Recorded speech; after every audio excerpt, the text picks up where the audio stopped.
Uh, Dear first PC students, a hearty welcome to all of you for YouTube online class. Myself, Ramakant Bhatt, working as principal at SBBMDPU College, Shigam in Haveri district. And today, I would like to deal with the first topic in workbook, that is articles. So, first of all, I want to tell one thing, that is, this workbook is very well designed. We should be thankful to all those who have behind this, the book committee and all of them. And the first topic, that is articles. So, ನಾವು articles ಅಂದ್ರೆ ಏನು ಅಂತ ಹೇಳಿ ಇವತ್ತು ನೋಡೋಣ. Definite article, indefinite article ಅಂದ್ರೆ ಏನು? What are they? Or how to use it? When we should use it? When we should not use it? When should we use definite article? When should we use indefinite article? So let us see all those things. ಇದನ್ನೆಲ್ಲ ಕಲ್ತ್ಕೊಂಡು ಆಮೇಲೆ work book ನಲ್ಲಿ ಏನಿದೆ ಅನ್ನೋದನ್ನ ಆಮೇಲೆ ನೋಡೋಣ. First I have some slides. So let us see those slides. Articles ಬಗ್ಗೆ ಇದರಲ್ಲಿ ನಾನು ಕೆಲವು ಡಿಟೇಲ್ ಆಗಿ ಪ್ರಯತ್ನ ಮಾಡಿದ್ದೀನಿ. And everything is not covered, okay, but most of the rules and regulations are covered. You can follow it. And first, articles. What are articles? A or an and the, they are called articles. There are two articles, a or an and the, and they come under adjectives. They are demonstrative adjectives. Demonstrative adjectives. We call them as demonstrative adjectives because they point out something. It may be definite or indefinite article. It points out something. ಅದು definite article ಇರಲಿ, indefinite article ಇರಲಿ, ಅದು ಒಂದು ವಸ್ತುವನ್ನ noun ಅನ್ನ ಉದ್ದೇಶವಾಗಿ ಇಟ್ಕೊಂಡು ಹೇಳೋದಾಗ point out ಮಾಡೋದ್ರಿಂದ ಅದಕ್ಕೇನು ಕರೀತಾರೆ? ಡೆಮಾನ್ಸ್ಟ್ರೇಟಿವ್ ಅಡ್ಜೆಕ್ಟಿವ್ಸ್ ಅಂತೇಳಿ ಕರೀತಾರೆ, ಪಾಯಿಂಟ್ ಔಟ್ ಮಾಡೋದ್ರಿಂದ. And there are two articles, a or an and the. ಅದರಲ್ಲಿ a or an is called indefinite article because it does not point out any particular noun. a or an ಅನ್ನ indefinite ಅಂತ ಕರೀತಾರೆ, ಯಾಕಂದ್ರೆ ಅದು ನಿರ್ದಿಷ್ಟವಾಗಿ ಹೇಳೋದಿಲ್ಲ. Indefinite ಆಗಿ ಹೇಳೋದ್ರಿಂದ ಮತ್ತೆ ಬೇರೆ ಬೇರೆ ಕಾರಣಗಳಿವೆ, ಅವುಗಳನ್ನು ನಾವು ನೆಕ್ಸ್ಟ್ ನೋಡೋಣ, ನೆಕ್ಸ್ಟ್ ಲೇಸ್ಗಳಲ್ಲಿ. Indefinite article they called because they do not point out any particular person or things. For example, a teacher. If you say a teacher, for example, it means any teacher. So he is a teacher. ಅಷ್ಟೇ. Perfect ಆಗಿ ನಾವು ಹೇಳ್ತಿದ್ದಾಗ a teacher means indefinite article, any teacher. An animal, for example. So an animal is there.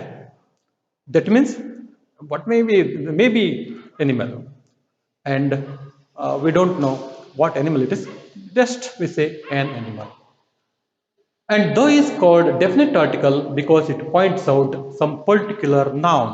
Particular means ನಿರ್ದಿಷ್ಟವಾಗಿ ಹೇಳೋದ್ರಿಂದ ಅದಕ್ಕೆ ನಾವು ಇದಕ್ಕೆ definite article ಅಂತ ಕರಿತೀವಿ.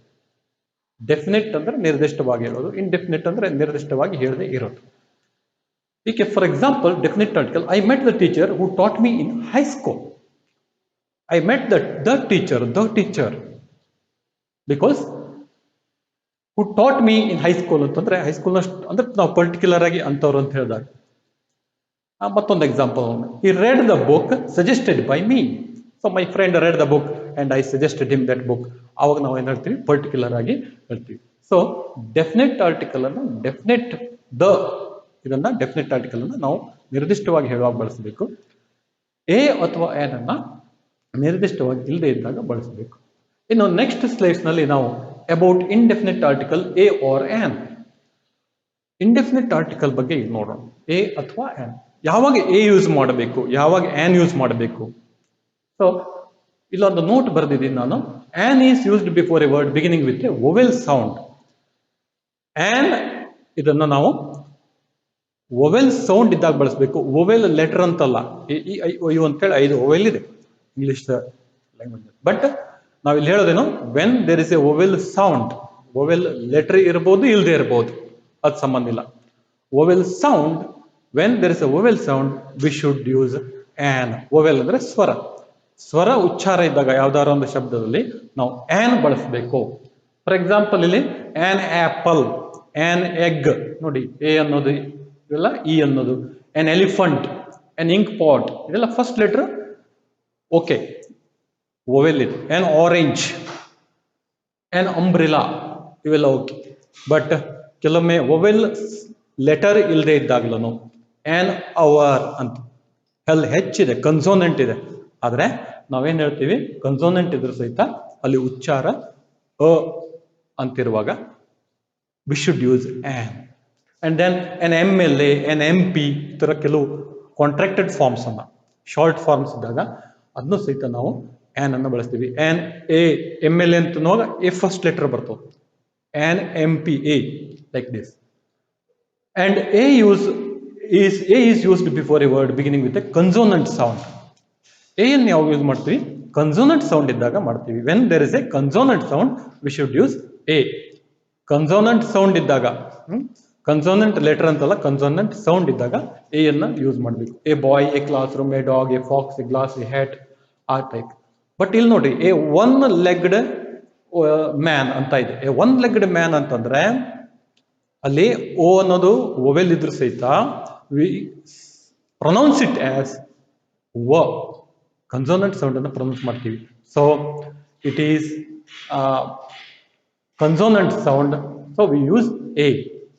ಹಾಗೆ ಎ ಯೂನಿವರ್ಸಿಟಿ, ಯು ಅನ್ನೋದು ವೊವೆಲ್ ಬಿನೋ, ಬಟ್ ಪ್ರೊನೌನ್ಸಿಯೇಷನ್ ಓ ಅಂತ ಮಾಡೋದಿಲ್ಲ. ಯು ಅಂತಂದಾಗ ಯು ಯೂನಿವರ್ಸಿಟಿ ಅಂತ ಮಾಡ್ತೀವಿ. ಯು ಅನ್ನೋದು ಕನ್ಸೋನೆಂಟ್ ಸೌಂಡ್ ಇರೋದ್ರಿಂದ then we use a. And also a European, so very special word, a European. ಈ ಫಸ್ಟ್ ಲೆಟರ್ ವೊವೆಲ್ ಇದೆ, ಆದ್ರೂ ಸಹಿತ ನಾವು ಏನ್ ಮಾಡ್ತೀವಿ, ಇಲ್ಲಿ ಕನ್ಸೋನೆಂಟ್ ಸೌಂಡ್ ಇರೋದ್ರಿಂದ we use it as, we use it a European. And a eucalyptus, ಲೂಸಿಕ್, first letter is vowel, but we should use a because it has consonant sound. So ಇದು indefinite article ಬಗ್ಗೆ ನಾವು ಒಂದು special note ಅನ್ನ ನೋಡಿದೀವಿ. So in this slide we observe a ಯಾವಾಗ use ಮಾಡಬೇಕು, an ಯಾವಾಗ ಯೂಸ್ ಮಾಡಬೇಕು ಅನ್ನೋದನ್ನ ನೋಡಿದ್ವಿ. ಹಾಗೆ next use of indefinite article. A ಇರ್ಬೋದು, ಆನ್ ಇರ್ಬೋದು, ಯಾವಾಗ ನಾವು ಯೂಸ್ ಮಾಡಬೇಕು. So to denote as a single, to denote something a single, ಒಂದು ಅಂತ ಹೇಳುವಾಗ, for example I have a pen in my pocket, ಮಾತ್ರ ಒಂದು ಪೆನ್ ಇದೆ. I have a book in my hand, it it. R please give me a cup of tea, a cup of tea ಅಂತ ಹೇಳ್ತೀವಿ. A cup of tea, ಒಂದು cup tea ಕೊಡು, it it. ಅವು ಒಂದು ಅಂತ ಹೇಳುವಾಗ ಬಳಸ್ತಾರೆ. Next in a sense of any ಅಂತ ಹೇಳಿದ್ರೆ ಯಾವ್ದಾರು ಆಗ್ಬೋದು, ಎನಿಥಿಂಗ್ ಅಥವಾ any person. To generalize an individual, ಅಥವಾ ಯಾವ್ದಾದ್ರು ಒಂದು ಇಂಡಿವಿಜುವಲ್ ಅನ್ನು, ಒಂದು ನೌನನ್ನ ಜನರಲೈಸ್ ಆಗಿ ಮಾಡಿದಾಗ, ಈಗ ಅದಕ್ಕೆ ಎಕ್ಸಾಂಪಲ್ ನೋಡ್ತೀವಿ ನೋಡಿ. ಜನರಲೈಸ್ ಮಾಡೋದು ಅಂದ್ರೆ ಯಾವ ಟೈಪ್ ಅಂದ್ರೆ, a doctor is a god to a patient. So generalise ಮಾಡೋದು ಅಂತಂದ್ರೆ ಈ type, a doctor, a patient ಅಂದ್ರೆ any doctor, any patient, it concern to every ಅಂತ ಅರ್ಥ. ಯಾರಿಗಾದ್ರೂ ಆಗ್ಬೋದು, ಎಲ್ಲರಿಗೂ, every. A doctor is a god to a patient ಅಂತ, ಎ ಡಾಕ್ಟರ್. ಅದೇ type a music means a lot to a man, a music, any music, it's a lot to any person, ಯಾರಿಗಾದ್ರೂ ಆಗ್ಬೋದು. ಅದು ಈ ಟೈಪ್ ನಾವು ಏನ್ ಹೇಳುವಾಗ, generalize ಮಾಡುವಾಗ ನಾವು ಯೂಸ್ ಎ ಇಂಡೆಫಿನಿಟ್ ಆರ್ಟಿಕಲ್ ಅನ್ನ ಯೂಸ್ ಮಾಡ್ತೀವಿ ಅಂತ, ಜನರಲೈಸ್ ಮಾಡುವಾಗ. So next to denote indefinite noun. Indefinite ಯಾವುದೋ ನಿರ್ದಿಷ್ಟ ಅಂತ ಹೇಳೋದಿಲ್ಲ, ಪರ್ಟಿಕ್ಯುಲರ್ ಆಗಿ ಅಂತ ಟೈಮ್ನಲ್ಲಿ ನಾವು ಇಂಡೆಫಿನಿಟ್ ನೌನ್ ಅನ್ನ ಎ ಅಥವಾ ಆನ್ ಅನ್ನ ಯೂಸ್ ಮಾಡಬೇಕು. For example, I met a cute baby yesterday. A cute baby. Yesterday I was going to the market and I met a cute baby. ಆ ಟೈಪ್ ಹೇಳುವಾಗ. And we saw a musician singing melodiously. So I saw a musician. He was singing melodiously, I saw him. ಈ type ಹೇಳುವಾಗ ಸಹಿತ ಏನ್ ಮಾಡ್ತಾರೆ, indefinite ಇರೋದ್ರಿಂದ, indefinite ಯಾವ್ದಂತ particular ವ್ಯಕ್ತಿ ಅಲ್ಲ. We are not telling a particular person or musician here. ಅಂತ ಸಂದರ್ಭದಲ್ಲಿ we say a musician or a cute baby. For example, ಒಬ್ಬರು ವಾಕಿಂಗ್ ಮಾಡ್ತಾ ಇದ್ದಾನೆ ಇಲ್ಲ ಕಾರಿಡಾರ್ ಮೇಲೆ ನಿಂತಿದಾಗ, a man is walking in the corridor. So these are the usages. A man is walking in the corridor and an animal is there in the ground.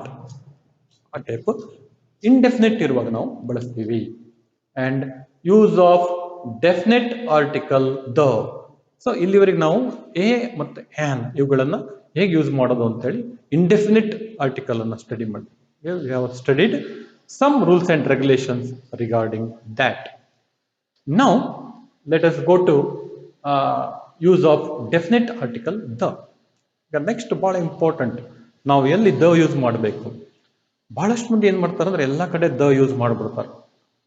So ಹಾಗಲ್ಲ, ಅದು ಕೆಲವು rules and regulation ನಾವು basic ತಿಳ್ಕೊಂಡ್ರೆ work book ನಲ್ಲಿ ಏನಿದೆ ಅದನ್ನ ನಾವು ತಿಳ್ಕೊಬಹುದು. ಮತ್ತೆ ನಮಗೆ ಎಕ್ಸಾಮ್ ನಲ್ಲಿ ಕ್ವೆಶನ್ ಕೇಳಿದಾಗ ಅದಕ್ಕೆ ಸರಿಯಾದ ಆನ್ಸರ್ ಅನ್ನ ಬರ್ಲಿಕ್ಕೆ ಸಾಧ್ಯ ಆಗ್ತದೆ.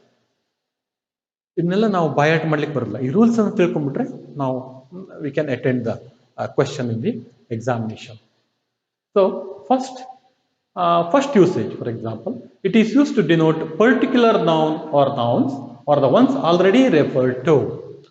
Particular, if you say something particular and you are pointing out particular person or thing, that means noun, then we should use the. For example, have you taken the tablet prescribed by the doctor? So, have you taken the tablet? So, when you say that the tablet, it means it is prescribed by the doctor. Particular ಆಗಿ ನೀವು ಇಂಥ tablet ಇಂಥ doctor ಅಂತ ಹೇಳ್ತಾ ಇದ್ದೀರಿ ಅಂತ ಅರ್ಥ ಆ ಟೈಮ್ನಲ್ಲಿ. And let us meet the teacher who taught us English.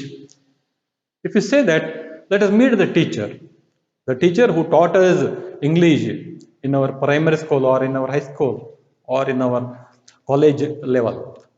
So that means the teacher means here particular English teacher. I encourage the artist who is drawing the picture. So one artist is drawing a picture outside and I encourage the artist. The artist ಅಂತ ಹೇಳಿ ನಾವು ಯಾಕೆ ಹೇಳಿದ್ವಿ, particular ಒಂದು artist ಬಗ್ಗೆ ಹೇಳ್ತಾ ಇರೋದ್ರಿಂದ. Next, for plurals ಇದ್ದಾಗ ಅಂದ್ರೆ ಬಹುವಚನಗಳಿದ್ದಾಗ, the men, the women and the books, the children, the people, ಈ ಟೈಪ್. ಸೊ ನಾವು ಇಲ್ಲೊಂದು ಅಬ್ಸರ್ವ್ ಮಾಡ್ಬೇಕೇನಪ್ಪ ಅಂತಂದ್ರೆ,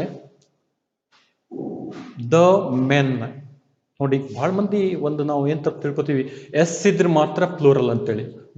ಬಾಯ್ಸ್, ಗರ್ಲ್ಸ್, ಸ್ಟೂಡೆಂಟ್ಸ್, ಟೀಚರ್ಸ್, ಈ ತರ ಎಸ್ ಬಂದ್ರೆ ಮಾತ್ರ ಪ್ಲೂರಲ್ ಅಂತ ತಿಳ್ಕೊಂಡಿ.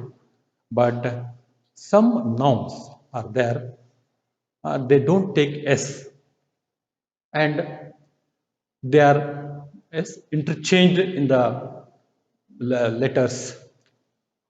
ಇಂಟರ್ಚೇಂಜ್ ಆಗಿದೆ ನೋಡ್ರಿ. ಈಗ ಮ್ಯಾನ್ ಇರೋದು ಮೆನ್ ಅಂತ ಆಗಿದೆ, ಒಳಗಡೆನೆ ಚೇಂಜ್ ಆಗಿದೆ. ಮ್ಯಾನ್ ಅನ್ನೋದು ಮೆನ್, ವುಮನ್, ವಿಮೆನ್, ಈ ಟೈಪ್ ಇದ್ದಾಗೂ ಸಹಿತ ಅದ್ ನಾವು ಪ್ಲೂರಲ್ ಬಳಸಬೇಕು. ಅದು ಪ್ಲೂರಲ್ ಅಂತೇಳಿ ತಿಳ್ಕೋಬೇಕು. The books, okay, the child ಹೇಳಂಗಿಲ್ಲ. The children plural. The children, child is singular, children is plural. So children ಇದ್ದಾಗ ನಾವೇನ್ ಮಾಡಬೇಕು, ಪ್ಲೂರಲ್ ಹೇಳಬೇಕು. ದ ಪೀಪಲ್, ಹಾಗೇನೆ ಪೀಪಲ್ ಬಹುವಚನ, ಜನರು, it is always plural. People speciality ಏನೋ, ಇಟ್ಸ್ ಆಲ್ವೇಸ್ ಪ್ಲೂರಲ್. ಅದು ಯಾವಾಗಲೂ ಬಹುವಚನವಾಗಿ ಇರುತ್ತೆ, ಪ್ಲೂರಲ್. ಅಂಡ್ ದ ಪೀಪಲ್ ಈಗ ಹೇಳ್ಬೇಕು ಹೊರತು ಎ ಪೀಪಲ್ ಅಂತ ಹೇಳ್ಬಾರ್ದು. ಇವು ಯಾವುದಕ್ಕೂ ಎ ಬಳಸಬಾರ್ದು, ಆನ್ ಬಳಸಬಾರ್ದು. ಎ ಮೆನ್ ಹೇಳ್ಬಾರ್ದು. ಎ ಮ್ಯಾನ್ ಹೇಳ್ಬೋದು, ಆದ್ರೆ ಎ ಮೆನ್ ಅಂತ ಹೇಳ್ಬಾರ್ದು. ದ ವಿಮೆನ್ ಅಂತ ಹೇಳ್ಬೋದು, ಎ ವಿಮೆನ್ ಅಂತ ಹೇಳ್ಬಾರ್ದು. ದ ಬುಕ್ಸ್ ಹೇಳ್ಬೇಕೆ ಹೊರತು ಎ ಬುಕ್ಸ್ ಅಂತ ಹೇಳಿ ಹೇಳ್ಬಾರ್ದು. ಎ ಬುಕ್ ಅಂತ ಹೇಳ್ಬೋದು, ಆದ್ರೆ A books is wrong. Plural ಇದ್ದಾಗ ಕಂಪಲ್ಸರಿ ನಾವು ದ ಅದನ್ನೇ ಬಳಸಬೇಕೆ ಹೊರತು ಎ ಅಥವಾ ಎನ್ ಬಳಸಬಾರ್ದು. So this is one rule. And with the names of gulfs, rivers, sea, oceans, groups of islands, etc. ಇವುಗಳಿರುವಾಗ we should use the definite article the. ಯಾವ್ಯಾವುದ್ರ ಜೊತೆಗೆ? with the names of gulfs, gulfs ಕಣಿವೆಗಳು ಅಂತ ಹೇಳ್ತೀವಲ್ಲ ಆ ತರ. Reverse ಇರ್ಬೋದು, sea ಸಮುದ್ರ, ಸರೋವರ oceans, groups of islands ದ್ವೀಪಗಳು. Then we should use the particular or definite article the. The Persian Gulf, for example. ಇಲ್ಲಿ ಎಕ್ಸಾಂಪಲ್ ನಾವು ಕೊಟ್ಟಿದ್ದೀವಿ. The Tungabhadra River, the Arabian Sea, the Pacific Ocean, the Andaman and Nicobar Islands, the Himalayas. So ಇವೆಲ್ಲೇನು ಆ ಒಂದು particular R definite article ಅನ್ನ ತಗೊಳ್ತಾವು. ಇಂಥ ಅನೇಕ ಉದಾಹರಣೆಗಳಿವೆ. ಯಾವುದೇ ರಿವರ್ ಇರ್ಬೋದು, ಗಲ್ಫ್ ಇರ್ಬೋದು, sea, oceans, islands, Andaman Nicobar islands, Lakshadweep islands, like this. ಪರ್ವತಗಳು, ಅವಕ್ಕೆಲ್ಲ ನಾವೇನ್ ಮಾಡಬೇಕು? The as definite article the ಅನ್ನ ಬಳಸಬೇಕು.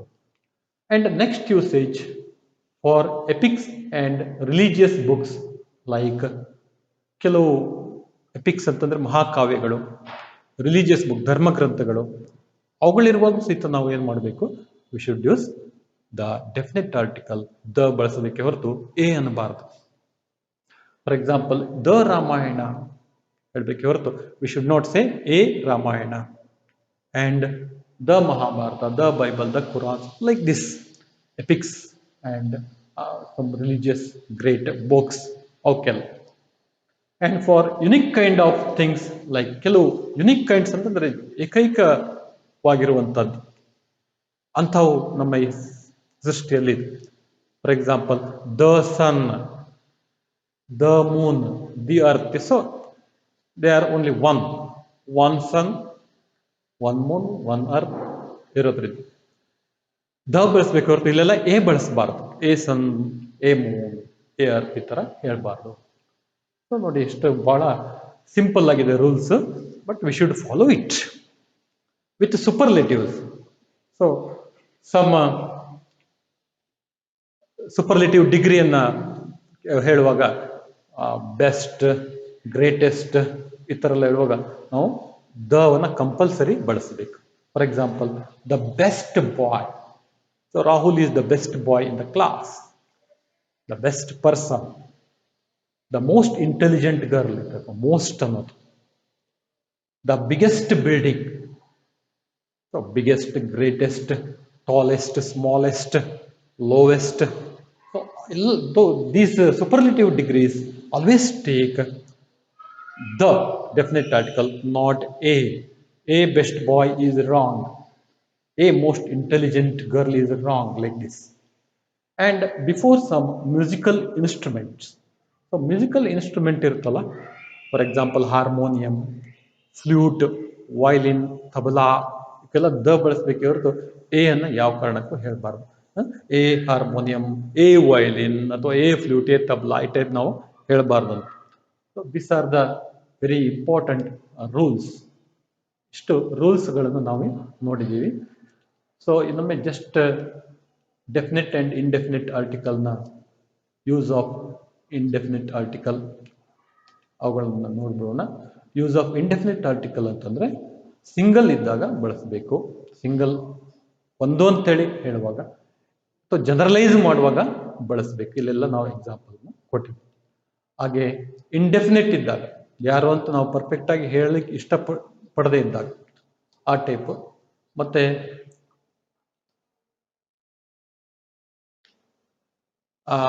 ಡೆಫಿನೆಟ್ ಆರ್ಟಿಕಲ್ ಅದು ಪರ್ಟಿಕ್ಯುಲರ್ ನಿರ್ದಿಷ್ಟವಾಗಿ ಯಾವ್ದಾದ್ರು ವ್ಯಕ್ತಿಗಳನ್ನ ನೌನ್ಸ್ ಅನ್ನು ಹೇಳುವಾಗ. ಹಾಗೆ ಇಲ್ಲಿ ಕೆಲವು 3 ಎಕ್ಸಾಂಪಲ್ ಇದೆ, ತಾವು ಯಾವಾಗಾದ್ರೂ ನೋಡ್ಬೋದು. ಇದನ್ನ ಇದು ಯೂಟ್ಯೂಬ್ ಕ್ಲಾಸ್ ಆಗಿರೋದ್ರಿಂದ you can repeatedly you can watch this. Plurals ಇದ್ದಾಗ ಬಹುವಚನ ಇದ್ದಾಗ, ಹಾಗೇನೆ with the names of gulfs, rivers, oceans, group of islands like this. Example ಇದೆ. And for epics and religious books, unique kind of things, ಆಮೇಲೆ ಸೂಪರ್ಲೇಟಿವ್ಸ್, musical instrument ಇವುಗಳಿದ್ದಾಗ ಇನ್ನೂ ಅನೇಕ ಒಂದು points ಇದೆ. ಆದ್ರೆ ನಮ್ಗೆ ಎಷ್ಟು ತಿಳ್ಕೊಂಡ್ರೆ ನಾವು ಬಹಳಷ್ಟು ತಿಳ್ಕೊಂಡಂಗೆ ಆಗ್ತದೆ. And very important one is omission of article. So ಇಲ್ಲಿವರೆಗೆ ನಾವು ಯಾವ ಯೂಸ್ ಮಾಡ್ಬೇಕಂತ ನೋಡಿದ್ವಿ. We have seen some rules when to use articles. Now, importantly, we should also know that when we should not use articles ಅನ್ನೋದನ್ನ ನೋಡ್ಬೇಕಾಗ್ತದೆ. For example ಇಲ್ಲಿಗೆ ಯಾವಾಗ ನಾವು ಬಳಸಬಾರ್ದು ಅಂತಂದ್ರೆ ಬಿಫೋರ್ ಪ್ರಾಪರ್ ನೌನ್ ಇದ್ದಾಗ, ಅಂದ್ರೆ proper noun means name of a person or place, ವ್ಯಕ್ತಿಗಳ ಹೆಸರಿದ್ದಾಗ, ಸ್ಥಳದ ಹೆಸರಿದ್ದಾಗ ಯಾವ ಕಾರಣಕ್ಕೂ ಬಳಸಬಾರದು. ಫಾರ್ ಎಕ್ಸಾಂಪಲ್ ನನ್ನ ಹೆಸರು ರಮಾಕಾಂತ್ ಭಟ್ ಅಂತ ಇದೆ, ದ ರಮಾಕಾಂತ್ ಭಟ್, ಎ ರಮಾಕಾಂತ್ ಭಟ್ ಅಂತ ಹೇಳಿ ಯಾವತ್ತೂ ಹೇಳ್ಬಾರ್ದು ವ್ಯಕ್ತಿಗಳ ಹೆಸರು. ಹಾಗೇನೆ ವ್ಯಕ್ತಿಗಳೇ ಇರ್ಬೋದು, ಊರ ಹೆಸರು ಇದು ಹಾವೇರಿ, ದ ಹಾವೇರಿ ಈ ಟೈಪ್ ಯಾವತ್ತೂ ನಾವು ಹೇಳ್ಬಾರ್ದು. ಹಾಗೇನೆ ಈಗ ಫಾರ್ ಎಕ್ಸಾಂಪಲ್ ಇಲ್ಲಿ ನಾವು ಏನ್ ಕೊಟ್ಟಿದ್ವಿ, Bengaluru is the capital city of Karnataka, Bengaluru ಅಂತ ಹೇಳ್ಬೇಕೆ ಹೊರತು ದ ಬೆಂಗಳೂರು ಅಂತ ಹೇಳಿ ಹೇಳ್ಬಾರ್ದು. We should not say never, should say as the Bengaluru, the Haveri, the Hubli. ಈ ಟೈಪ್ ನಾವು ಯಾವತ್ತು ಯಾವುದೇ ಊರ ಹೆಸರು ಜೊತೆಗೆ ಹೇಳಬಾರ್ದು. ನಾವು ದೊಡ್ಡ ಮಿಸ್ಟೇಕ್ ಅನ್ನ ಮಾಡ್ತೀವಿ. ಏನಪ್ಪಾ ಅಂತಂದ್ರೆ ದ ಬೆಂಗಳೂರು, ದ ಹಾವೇರಿ ಹೀಗೆ ಹೇಳ್ಬಿಡ್ತೀವಿ. ಈಗ ಫಾರ್ ಎಕ್ಸಾಂಪಲ್ ರೋಮಿಯೋ ಅಂತ ಹೇಳುವಾಗ ದ ರೋಮಿಯೋ ಅಂತೇಳಿ ಹೇಳ್ಬಿಡ್ತೀವಿ. So that is very wrong. The Romeo, the Juliet. So ನಾವು ವ್ಯಾಲ್ಯೂಯೇಷನ್ ಮಾಡುವಾಗ ಅಬ್ಸರ್ವ್ ಮಾಡ್ತೀವಿ, many students write the Romeo, the Juliet ಈ ಟೈಪ್ ಬರೆದು ಬಿಡ್ತಾರೆ. So it is very wrong. ಆ ಥರ ನೀವು ಯೂಸ್ ಮಾಡಬಾರ್ದು. Rahul is a great player ಹೇಳಬೇಕು, ಬಟ್ ದ ರಾಹುಲ್ ಅಂತೇಳಿ ಹೇಳ್ಬಾರ್ದು. ಊರ ಹೆಸರು ಬೆಂಗಳೂರು ಇರ್ಬೋದು, ಯಾವುದೇ ಇರ್ಬೋದು. ಆದರೆ ಸಿಟಿ ಅಂತ ಹೇಳ್ಬೋದು, ದ ಕ್ಯಾಪಿಟಲ್ ಸಿಟಿ ಈ ಥರ ಹೇಳ್ಬೋದು, ಅಲ್ಲಿ ಬಳಸ್ಬೋದು ದವನ್ನ, ಬಟ್ ಊರ ಹೆಸರಿಂದ ಬಳಸಬಾರದು. Next, before names of materials, ಕೆಲವು ಮಟೀರಿಯಲ್ ವಸ್ತುಗಳು. For example diamond is a precious stone. The diamond ಹೇಳೋ ಅಗತ್ಯ ಇಲ್ಲ. It's we can omit. Omit ಅಂದ್ರೆ ಒಮಿಷನ್ ಅಂದ್ರೇನು ಬಿಡೋದು ಅಂತ ಅರ್ಥ. ಒಮಿಷನ್ ಆಫ್ ಆರ್ಟಿಕಲ್ ಅಂತಂದ್ರೆ ಬಿಡೋದು, ಒಮಿಷನ್ ಮಾಡ್ಬೋದು, ಒಮಿಟ್ ಮಾಡ್ಬೋದು ಅಂತ. Before names of material, diamond is a precious stone, wheat is the main crop of Punjab, the wheat ಅಂತ ಹೇಳೋ ಅಗತ್ಯ ಇಲ್ಲ. So these are the things. Next slides ನಲ್ಲಿ ಆಕ್ಟಿವಿಟಿ ಶೀಟ್ ಅಂತಿದೆ. ಇಲ್ಲೊಂದು 10 ಎಕ್ಸಾಂಪಲ್ಸ್ ಇದೆ. You can write it in a notebook and practice it. What should I fill it? A or an, a or an or the, ಯಾವ್ದನ್ನ use ಮಾಡ್ಬೇಕಂತೇಳಿ ನೀವು ನೋಡ್ಬೋದು ಇದರಲ್ಲಿ. And in the work book, so ನಾವು work book ನಲ್ಲಿ ಏನ್ ನೋಡ್ಬೋದು ಅಂತಂದ್ರೆ ಕೆಲವು ಎಕ್ಸಾಂಪಲ್ ನ ವರ್ಕ್ ಬುಕ್ ನಲ್ಲಿ ಸಹಿತ ಕೊಟ್ಟಿದ್ದಾರೆ. ಅವುಗಳನ್ನ ಸ್ವಲ್ಪ ನಾವು ಜಸ್ಟ್ ಒಂದು 5 ನಿಮಿಷ ಕೆಲವು ಎಕ್ಸಾಂಪಲ್ಗಳನ್ನ ನಾವು ನೋಡೋಣ. ಈಗ ನಿಮ್ಗೊಂದು ಪ್ಯಾರಾಗ್ರಾಫ್ ಅನ್ನ ಕೊಟ್ಟಿದ್ದಾರೆ ಇಲ್ಲಿ. ಅದರಲ್ಲಿ ನಾವು ಹೇಳಿದ ರೂಲ್ಸ್ ಅನ್ನೆಲ್ಲ ಫಾಲೋ ಮಾಡಿದ್ದಾರೆ. ಫಾರ್ ಎಕ್ಸಾಂಪಲ್ ನೋಡ್ರಿ, ಈಗ ನಾವು ಕೆಲವಷ್ಟೇ ಮೇನ್ ಹೈಲೈಟ್ ಇರೋದನ್ನ ಹೇಳ್ತೀನಿ. ಫಸ್ಟ್ ಪೇಜ್ ನಲ್ಲಿ note the use of underlined words in the following paragraph. Once on old hermit saw a kite catching a little mouse. So ಇಲ್ಲೆಲ್ಲ ಏನ್ ಬಂದ್ರೆ an old hermit, a kite, a little mouse ಈ type ಅಂತ. And he felt sorry for the mouse. So next mouse ಅಂತ ಹೇಳುವಾಗ the mouse ಅಂತ ಹೇಳಿದ್ದಾರೆ, because it's already referred. A mouse ಅಂತೇಳಿ ಮೊದಲೇ ಹೇಳಿದ್ದಾರೆ, ಎ ಲಿಟಲ್ ಮೌಸ್ ಅಂತ. So when we repeat the same noun V should use the definite article ನ ಬಳಸಬೇಕು. ನೆಕ್ಸ್ಟ್ ಟೈಮ್ ಮತ್ತೆ ಎ ಮೌಸ್ ಅಂತೇಳಿ ಹೇಳೋಗತ್ತೆ ಇಲ್ಲ. He took an apple and threw it at the kite. An apple. So first time word ಬಂದಾಗ an ಬಳಸ್ತಾರೆ. Next and threw it at the kite. At the kite, ಯಾಕಂದ್ರೆ kite ಅಂತೇಳಿ ಮೊದಲೇ ಬಂದಿದೆ, A kite ಅಂತೇಳಿ. ಇದು ದ ಕೈಟ್ ಅಂತೇಳಿ ಈಗಲೇ ಹೇಳ್ತಾ ಇದ್ದಾರೆ. The kite dropped the mouse in fear. So the kite dropped the mouse, a little mouse ಇರೋದು ಮತ್ತೆ the little mouse, the mouse ಅಂತೇಳಿ ಬಂದಿದೆ. Then the hermit picked. So ಮೊದಲು ಬಂದಿರೋ ವರ್ಡ್ ಈಗ ದ ಅಂತೇಳಿ ಬಳಸ್ತಾ ಇದ್ದಾರೆ. The hermit picked up the mouse and by his holy power change it into a young maiden. So a ಯಾವಾಗ ಬಳಸಿದ್ದಾರೆ? Indefinite article. ಫಸ್ಟ್ ಟೈಮ್ ಯಾವುದೋ ಒಂದು ವಸ್ತು ವಿಷಯದ ಬಗ್ಗೆ ಹೇಳುವಾಗ ಆ ನೌನ್ಗೆ ಎ ಅಥವಾ ಆನ್ ಅನ್ನು ಬಳಸ್ತಾರೆ. Next when it is repeated in the same paragraph then we should use the, ಅದನ್ನ ಹೇಳ್ತೀವಿ. ಹಾಗೆ ಇಲ್ಲಿ ಕೆಲವು ರೂಲ್ಸ್ ಗಳನ್ನು ಕೊಟ್ಟಿದ್ದಾರೆ, ಎ ಆರ್ ಆನ್ ಅನ್ನು ಯಾವಾಗ ಯೂಸ್ ಮಾಡಬೇಕು ಅನ್ನೋದು. ಹಾಗೆ ಆರ್ಟಿಕಲ್ ದ ಯಾವಾಗ ಯೂಸ್ ಮಾಡಬೇಕು ಅನ್ನೋದನ್ನು ಹೇಳಿದ್ದಾರೆ. ಫಾರ್ ಎಕ್ಸಾಂಪಲ್ ಇಲ್ಲಿ before countable or singular nouns referring to a people, to people, things or things that have not already been mentioned, ಅಂದ್ರೆ ಇನ್ನು ಮೆನ್ಷನ್ ಆಗದೆ ಇರುವಂತದ್ದು ಇದ್ದಾಗ. ಇಲ್ಲಿ ನೋಡಿ, ಫಾರ್ ಎಕ್ಸಾಂಪಲ್ ಇಲ್ಲಿ ಮೇಲ್ಗಡೆ ಪ್ಯಾರಾಗ್ರಾಫ್ ನಲ್ಲಿ an old hermit, a kite, a little mouse, ಈ ಟೈಪ್ ಬಂದಿದೆ.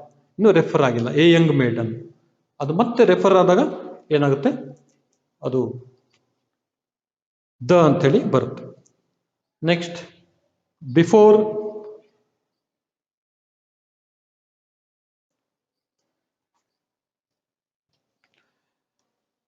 uncountable nouns. Before uncountable nouns and those have an adjective in front of them or a praise following them. So ಇದು for example ನಾವು ಹೇಳ್ತೀವಿ, uncountable noun ಅಂದ್ರೆ water ಅಥವಾ ಈ ತರ ದ್ರವ ಪದಾರ್ಥದ ಹೇಳುವಾಗ, ಲಿಕ್ವಿಡ್ ಫಾರ್ಮ್ ನಲ್ಲಿ ಇರೋದನ್ನ ಹೇಳುವಾಗ ಇದನ್ನೆಲ್ಲ ನಾವು, for example a cup of sugarless tea, ಆ type, a cup of handful of salt water, ಈ ಟೈಪ್. ಆ ಟೈಮ್ನಲ್ಲಿ ನಾವು ಎ ಅಥವಾ ಎನ್ ಯೂಸ್ ಮಾಡಬೇಕು.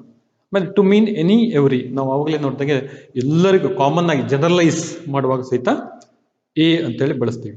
ಇನ್ನು ದವನ್ನ ಇಲ್ಲಿ ಹೇಳಿದ್ದಾರೆ, to refer to somebody something that has already been mentioned. So ಒಂದು ಪ್ಯಾರಾಗ್ರಾಫ್ ನಲ್ಲಿ ಆಲ್ರೆಡಿ ಮೆನ್ಷನ್ ಆಗಿದೆ, ಮತ್ತೆ ಮೆನ್ಷನ್ ಮಾಡುವಾಗ we should use the hermit, the mouse ಅಂತೇಳಿ ಈಗ ನಾವು ನೋಡಿದ್ವಿ paragraph like that.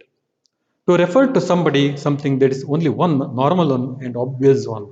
So normal ಇರ್ಬೋದು, ಸ್ಪೆಷಲ್ ಇರ್ಬೋದು, ಒನ್ ಇದ್ದಾಗ only one, unique things. Unique things ಅಂತಂದ್ರೆ ನಾವು ನೋಡಿದ್ವಲ್ಲ ಅವಾಗ, like the earth or moon, sun, ಇವಕ್ಕೆಲ್ಲ ನಾವು ಏನ್ ಬಳಸಿದೀವಿ, ದ ಅಂತೇಳಿ ಬಳಸಿದೀವಿ, ಡೆಫಿನೆಟ್ ಆರ್ಟಿಕಲ್ ಅನ್ನ ಬಳಸಿದೀವಿ. ಸೊ ಇದ್ರ ಜೊತೆಗೆ ಇಲ್ಲಿ ಕೊಟ್ಟಿರೋ ಜೊತೆಗೆ ನಾವು ಇನ್ನೂ ಸಾಕಷ್ಟು ನೋಡಿದೀವಿ. ಈಗ ಒಂದೊಂದು ಅಥವಾ ಎರಡೆರಡು ಎಕ್ಸಾಂಪಲ್ ನಾವು ಇಲ್ಲಿ ನೋಡ್ತೀವಿ. ಈಗ 10 ಎಕ್ಸಾಂಪಲ್ ಇದೆ ನೆಕ್ಸ್ಟ್ ಏನಲ್ಲಿ, ಅದರಲ್ಲಿ 2 ಎಕ್ಸಾಂಪಲ್ಸ್ ಅನ್ನು ನಾವು ನೋಡ್ತೀವಿ, ಉಳಿಕಿದ್ ನಿಮ್ಗೆ ಹೋಮ್ ವರ್ಕ್ ಅಂತ ಹೇಳಿ ಬಿಡ್ತೀನಿ. ಫಾರ್ ಎಕ್ಸಾಂಪಲ್ ಇಲ್ಲಿ fill in the blanks with a or an or the ಇದ್ದಾಗ, he is the youngest son in the family. ನೋಡಿ, ದ ಯಂಗೆಸ್ಟ್ ಯಾಕೆ ಹೇಳ್ಬೇಕು? Because youngest is superlative degree. Anu is looking for a job, so any job, she is looking for any job, ಈ type ಇರುವಾಗ ನಾವು ಹೇಳ್ತೀವಿ. And in next B example ನಲ್ಲಿ ನೋಡ್ರಿ, choose the correct option. ಇಲ್ಲೂ ಸಹ 5 ಇದೆ, ನಾವು ಒಂದು ನೋಡೋಣ. For example, do you enjoy listening to music, the music ಅಂತ ಇದೆ. So option the music is right, because do you enjoy listening, so you are listening means you are particular, it's particular, definite ಇದ್ದಾಗ ನಾವು the music ಅಂತೇಳಿ ಹೇಳಬೇಕು. ಹೀಗೆ ಉಳ್ಕಿದ್ದು ನಿಮಗೆ homework ಬಿಡ್ತೀವಿ. ಹಾಗೆ ಕೆಲವು ಪ್ಯಾರಾಗ್ರಾಫ್ ಇದೆ, ಅದರಲ್ಲಿ ತಾವು ಒಂದನ್ನು ನಾವೀಗ ನೋಡೋಣ, ಉಳ್ಕಿದನ್ನ ನಿಮಗೆ ಬಿಡ್ತೀವಿ. ಒಂದು ಪ್ಯಾರಾಗ್ರಾಫ್ ಇದೆ ನೋಡಿ, ಎ ಆನ್ ದ ತುಂಬಬೇಕು, ಎಲ್ಲಿ ಅವಶ್ಯಕತೆ ಇಲ್ಲ ಅಲ್ಲಿ ಇಂಟು ಮಾರ್ಕ್ ಅನ್ನ ಹಾಕ್ಬೋದು. ಆನ್ ಓಲ್ಡ್ ಪಿಲ್ಗ್ರಿಮ್ ಡ್ಯಾಶ್ ಇದೆಯಲ್ಲ, an old pilgrim first time ನಾವು ಬಳಸುವಾಗ ಆನ್ ಬಳಸಿ. An old pilgrim was making his way to the Himalayan mountains. So mountains ಇದ್ದಾಗ ದ ಅಂತ ಹೇಳಬೇಕು. In the cold of winter, when it began to rain, he went to an inn. ನೋಡಿ, an ಯಾಕೆ ಬಳಸ್ತೀವಿ? vowel sound. The innkeeper said to him, how will you ever get there in this kind of weather, my good man? The old man, so first ನಾವು an old man ಅಂದ್ರೆ, ಈಗ the old man answered cheerfully, my heart got there first, So it is easy for the rest of me to follow. So this like we have to fill up other exercises and also make the following. ಹೇಳಿ ಮತ್ತೆ ಇನ್ನೊಂದು important point ಏನಪ್ಪಾ ಅಂತಂದ್ರೆ last ಒಂದು box ನಲ್ಲಿ ಕೊಟ್ಟಿದ್ದಾರೆ ಅದನ್ನ. Vowel sound ಇದ್ದಾಗ ಮುಂದೆ ಓವೆಲ್ ಸೌಂಡ್ ಇದ್ದಾಗ ನಾವು ದಿ ಅಂತ ಹೇಳಿ ಹೇಳಬೇಕು. When the word is following by vowel sound. So for example the animal, the animals, the eatables, the eggs. Vowel sound ಇದ್ದಾಗ ದಿ ಅಂತ ಹೇಳಬೇಕು. ಕನ್ಸೋನೆಂಟ್ ಸೌಂಡ್ ಇದ್ದಾಗ ದ ಅಂತ ಹೇಳಬೇಕು. ದ ಬಾಯ್ಸ್, ದ ಸ್ಟೂಡೆಂಟ್ಸ್ ಆ ಥರ ಇಲ್ಲೊಂದು ಕೊಟ್ಟಿದ್ದಾರೆ. ದ ಬಾಲ್ ಅಂತ ಹೇಳಬೇಕು. The elephant. ಓವೆಲ್ ಸೌಂಡ್ ಇರುವಾಗ ದಿ ಅಂತ ಹೇಳ್ಬೇಕು ಅಂತ ಹೇಳಿ ರೂಲ್ಸ್ ಇದೆ, ಆ ಥರ ಕೊಟ್ಟಿದ್ದಾರೆ. Okay, let us conclude this session, and we have, I think, have meet your requirements. Take the help and best of luck. I am thankful to all those who have provided me opportunity to conduct this online YouTube class. Thank you, one and all.